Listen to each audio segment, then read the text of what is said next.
ఉషా,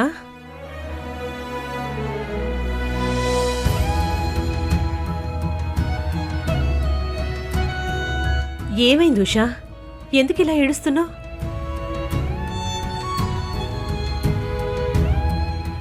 అసలు ఇక్కడేం చేస్తున్నావు? చెప్పవే, ఏం జరిగింది? ఈరోజు ఆయన్ని కలవడానికి ఇంటికెళ్ళానే.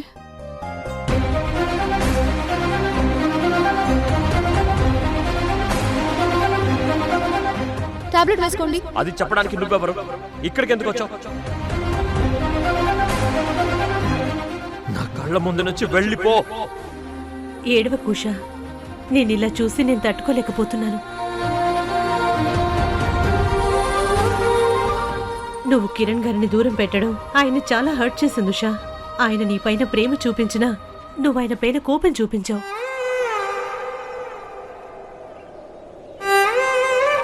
ఇప్పుడు కిరణ్ గారి ప్రేమ కోపంగా మారింది. దాన్ని నువ్వు అర్థం చేసుకుని మళ్ళీ ఆయనకు దగ్గరవ్వడం తప్ప నువ్వేం చేయలేవు.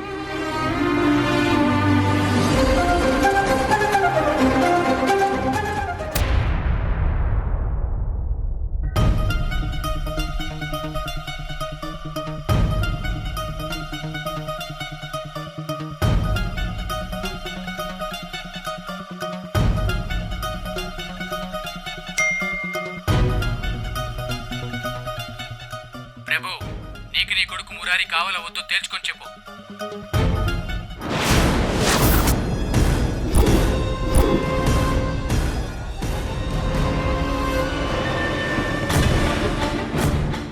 దయచేసి నా మాట విను.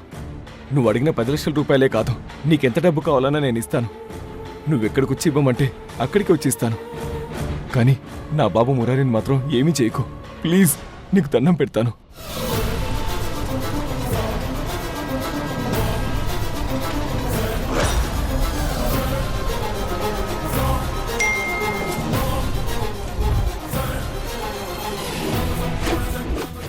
అబద్ధాలు నమ్మడానికి నేను అమాయకుడి కాదు.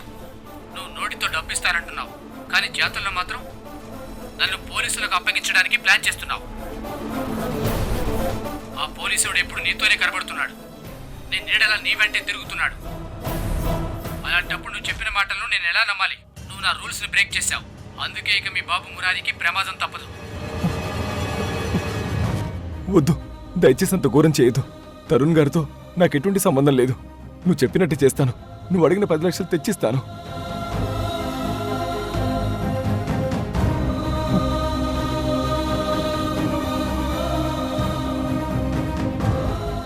ప్రభు గారు, ఏమేం సిస్టర్?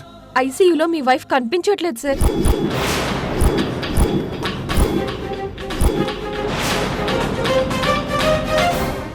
హేయ్, ఏం మాట్లాడుతున్నావు సిస్టర్? రూమ్లో సునంద లేకపోవడం ఏంటి? అసలు రూమ్ అంతా వెతికారా? హాస్పిటల్ మొత్తం వెతికాను సార్, ఎక్కడ కనిపించలేదు. హాస్పిటల్ నుంచి సునంద ఎక్కడికి వెళ్ళుంటుంది? ఒకవేళ మురారి కోసం హారిక దగ్గరికి వెళ్ళుంటుందా? తనకు అసలు నిజం తెలిస్తే తట్టుకోలేదు. నిజం బయటపడే లోపే తనను వెనక్కి తీసుకురావాలి. మురారి, మురారి, మురారి, నాన్న మురారి, మురారి, మురారి, మురారి, హారిక, మురారి, మురారి, మురారి ఎక్కడా? ఎక్కడా?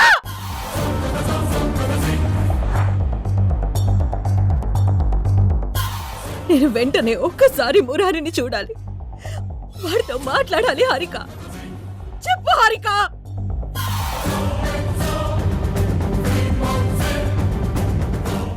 హారిక, నిన్నే అడుగుతున్నాను. మురారిని చూడాలంటుంటే ఏం చెప్పవే? మాట్లాడుతుంటే అలా మౌనంగా ఉంటావే?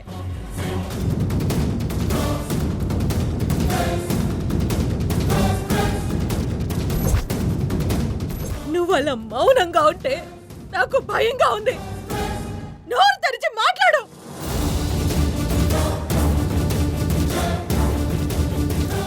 ఎక్కడ నా కొడుకు? ఎక్కడున్నాడు వాడు? హారిక, వాడు క్షేమంగానే ఉన్నాడా? చెప్పు హారిక, చెప్పు.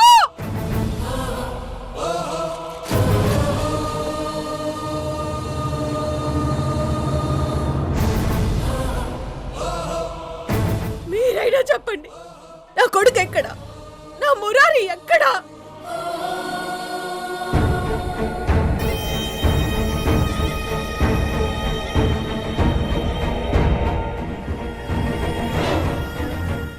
మాట్లాడరేంటి?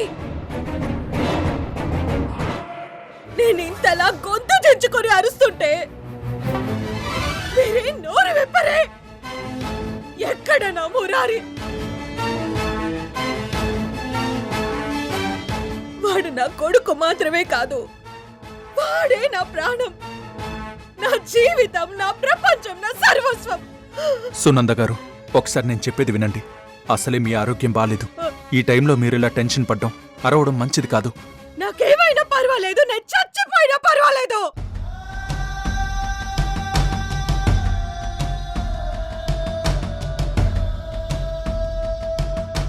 కానీ నా ప్రాణం పోయినప్పుడైనా ఒక్కసారి మురారిని నాకు చూపించండి.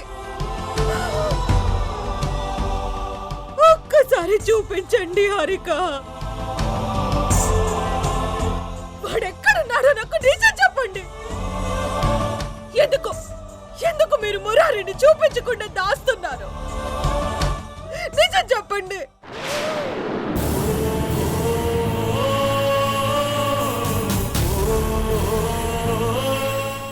అసలు నీ కొడుకు ఈ ఇంట్లో ఉంటే కదా నీకు చూపించడానికి.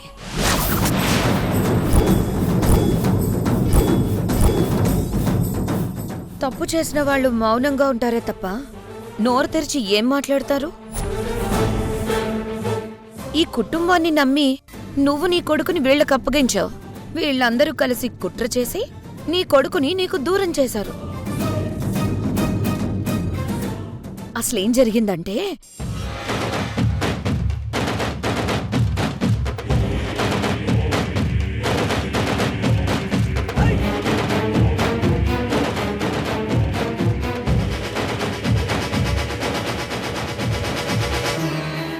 కానీ ఈ మొత్తం ఎపిసోడ్లో నేను అనుమానించేది హారికనే. ఎందుకో నాకు హారికనే కావాలనే ఇదంతా చేసిందనిపిస్తుంది. నీకు ముందే చెప్పాను కదా హారిక ఎలాంటిదో. నువ్వు జాగ్రత్త పడాల్సిందే.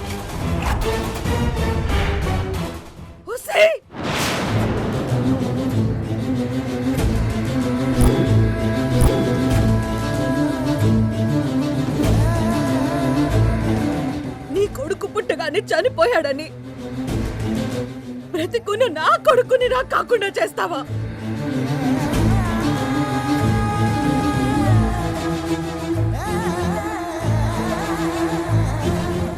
ఇలాంటి పాపాల్ని మూట కట్టుకుంటే ఈ జన్మలోనే కాదు, ఇంకే జన్మలోనూ నీకు బిడ్డలు పుట్టరు.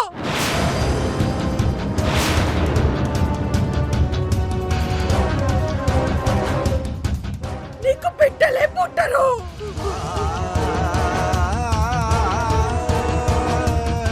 నీకు బిడ్డలే పుట్టరు. ఈ జన్మలో నీకు పిల్లలు పుట్టరు. నీకు పిల్లలు పుట్టరు. సునంద, సునంద, నీకు పిల్లలే పుట్టరు. సునంద, సునంద గారు, సునంద,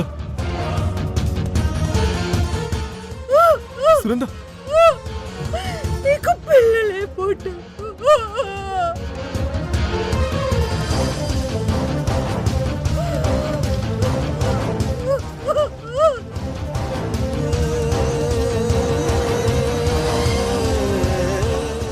రఘు గారు, పదండి, హాస్పిటల్కి తీసుకెళ్దాం. జాగ్రత్త, పదండి.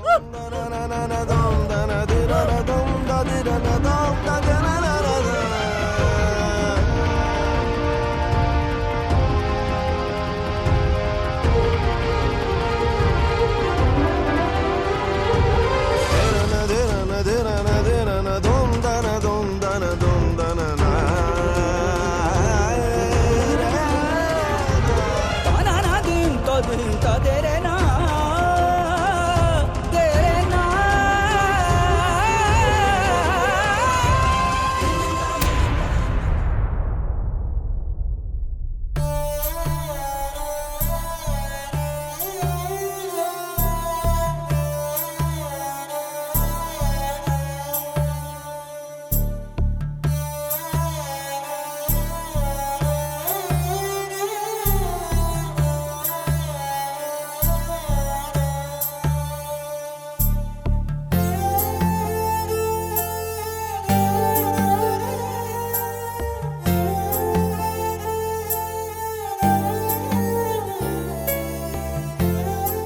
మురారిని దూరం చేసిందా హారిక? మురారి, ఆ హారికని వదిలిపెట్టను.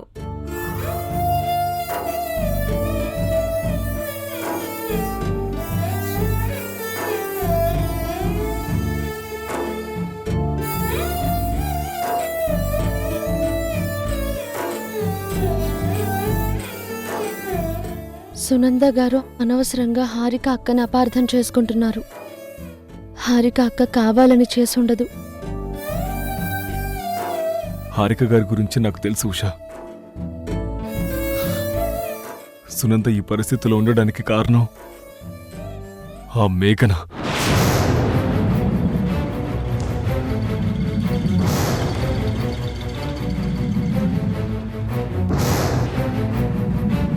ఆ మేఘన మురారి కిడ్నాప్ విషయం సునందతో చెప్పకపోయింటే ఇంత అనార్థం జరిగేదే కాదు.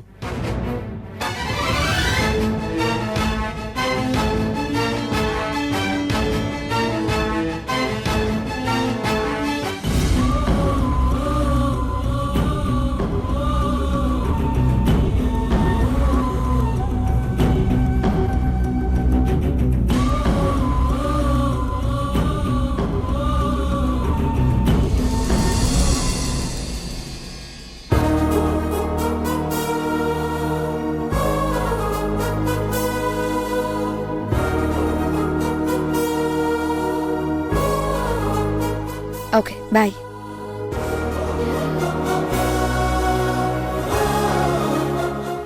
ఏంటి? అస్సలు నువ్వు మనిషివేనా? యాక్సిడెంట్లో చావంచుల దాకా వెళ్లి బయటకొచ్చిన సునంద గారు కొడుకు కోసం తప్పించిపోతూ ఇంటికొస్తే మురారి కిడ్నాప్ అయ్యాడన్న ఘోర నిజాన్ని తనకి చెప్తావా? అసలు ఇంత కిరాతకంగా ఎలా ఉండగలుగుతున్నావు?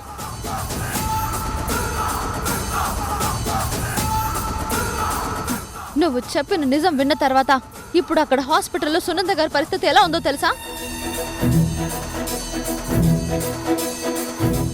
ఇది ఇంకా బాగుంది. నేనేమైనా ఆ సునందకు అబద్ధం చెప్పానా? నిజమే కదా చెప్పాను. ఆ సునంద హాస్పిటల్ నుంచి డిశ్చార్జ్ కూడా కాకుండా ఎవ్వరికీ చెప్పకుండా ఇక్కడికొచ్చి తన కొడుకు మురారి గురించి అడుగుతుంటే నిజం దాచడం ఇష్టం లేక జరిగింది చెప్పాను. అందులో నా తప్పే ఉంది? పరిస్థితులను బట్టి సందర్భాలను బట్టి కొన్ని నిజాలను దాచాలి. లేకపోతే ఆ నిజం నిప్పులా మనిషిని దహించి వేస్తుంది.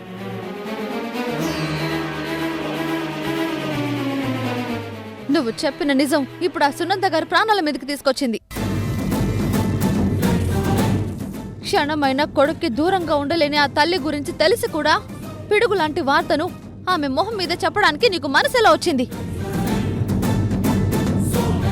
ఆ నిజం విని తనెలా తట్టుకుంటుంది అనుకున్నావు? ఆ తల్లి గుండె ఆ బాధను ఎలా భరిస్తుంది అనుకున్నావు? హే, నాకు తెలిసిన నిజం నేను చెప్పాను. నిజం తెలిసాక ఆ సునంద ఏవైపోతే నాకెందుకు? గుండె పగిలి చస్తే మాత్రం నాకెందుకు? ఆవిడేమైనా నా బ్లడ్ రిలేషనా? తన కోసం నేను బాధపడ్డానికి?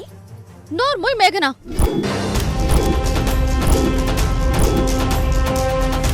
నువ్వసలు మనిషివేనా? ఒక మనిషి చావు గురించి అంత తేలిగ్గా ఎలా మాట్లాడతావు? పోనీలేని క్షమించి వదిలిపెడుతూ ఉంటే నువ్వు రోజు రోజుకి రెచ్చిపోతున్నావు. ఇంకోసారి ఇలా పిచ్చి పిచ్చిగా వాగితే జుట్టు పట్టుకుని బయటికి తోసేస్తాను. ఏ, నువ్వెవరు నన్ను ఇంట్లో నుంచి తోయడానికి? ఒక కోడలిగా ఈ ఇంట్లో నీకెంత హక్కుందో నాకు కూడా అంతే హక్కుంది. ఇంకా చెప్పాలంటే పెద్ద కోడలిగా ఆ హక్కు నాకే ఎక్కువగా ఉంది. పెద్ద కోడలు హక్కు అని మాట్లాడడానికి నీకు సిగ్గులేదా మేఘనా? నీ వల్ల ఈ కుటుంబం మొత్తం రోడ్డున పడ్డప్పుడు అండగా నిలబడింది ఈ ఉష. ఈ కుటుంబానికి అవసరం వచ్చిన ప్రతిసారి అండగా నిలబడింది ఈ ఉషానే. అలాంటి ఉషాని ఇంకొక్క మాట అన్నా నేను ఒప్పుకోను. ఉషా చెప్పినట్టు ఇప్పుడే నేను ఇంట్లో నుంచి గెంటేస్తాను. సంజయ్, వదిలేరా. ఇదంతా మనం చేసుకున్న కర్మ. నేను చెప్పేది కూడా అదే. చెయ్యాల్సిందంతా మీరు చేసి మీ కర్మలు మీరు అనుభవిస్తూ నిందలు నా మీదేస్తారేంటి?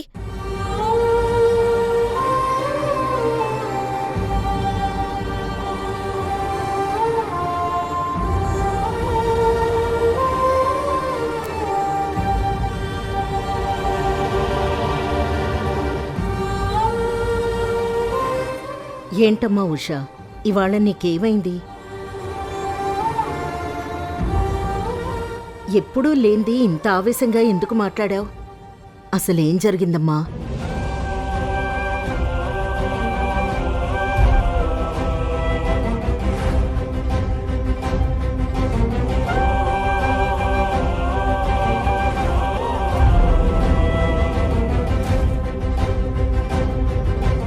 టాబ్లెట్ వేసుకోండి. అది చెప్పడానికి నువ్వెవరు? ఇక్కడికి ఎందుకు వచ్చావు?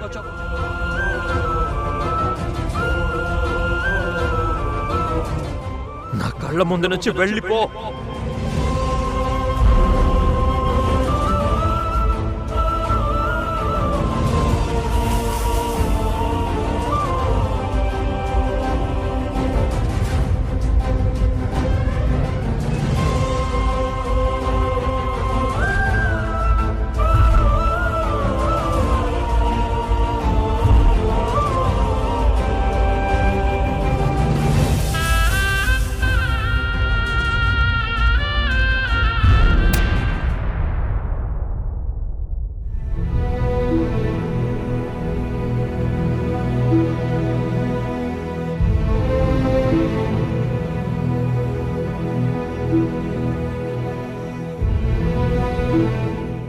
కిరణ్,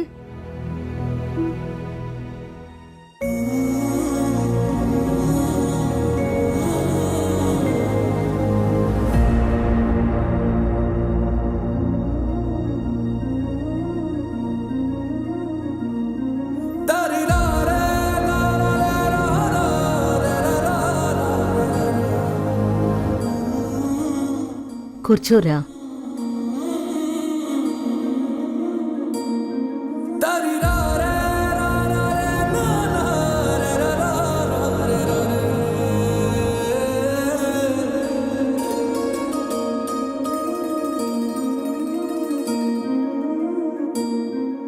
ఏంట్రా ఇది?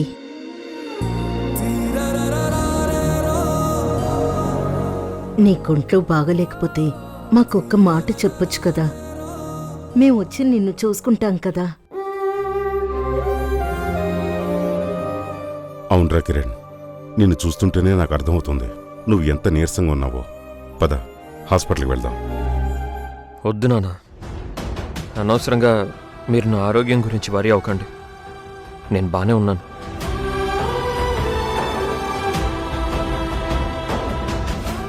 శరీరానికొచ్చే జ్వరానికి రెస్ట్ ఇస్తే తగ్గుతుందిరా, కానీ మనసుకైన గాయం ఎలా తగ్గుతుంది?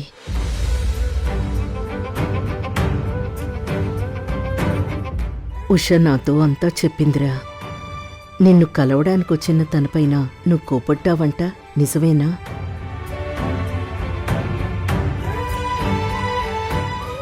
చెప్పు నాన్న, నీ మీద అంత ప్రేమతో వచ్చిన ఉషతో ఎందుకంత కఠినంగా మాట్లాడావు?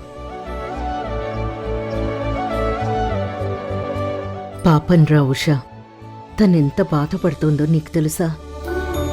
తను తెలుసో తెలియకో ఏదో పొరపాటు చేసుండొచ్చు, నిన్ను బాధ పెట్టి ఉండొచ్చు.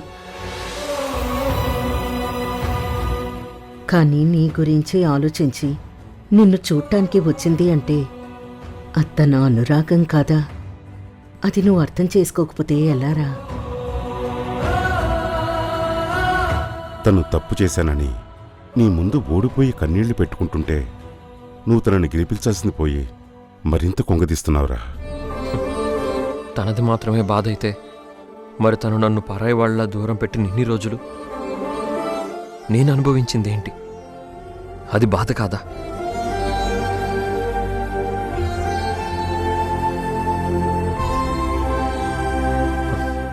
తను నన్ను దూరం పెట్టిన ప్రతి నిమిషం నాకొక యుగంలా గడిచింది. ఆ నరకాన్ని ఏ కొలమానంతో కొలుస్తారు?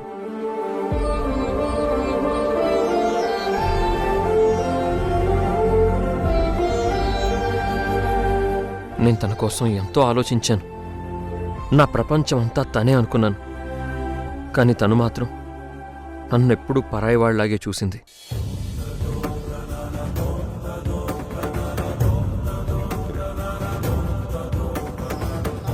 ప్రేమ అనేది ఒక వెలుగైతే ఆ వెలుగులో నేను ఉషా కలిసి ఉండాలి అని అనుకున్నాను. కానీ ఉష ఆ వెలుగుని చీకటి చేసింది. అందుకే నా ప్రేమ ఇప్పుడు కోపంగా మారింది.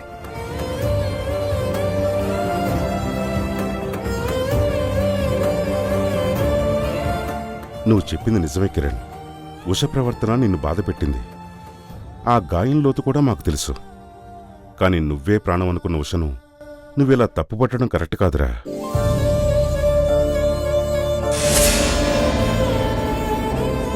ఆయన అప్పట్లా లేరనిపిస్తోంది.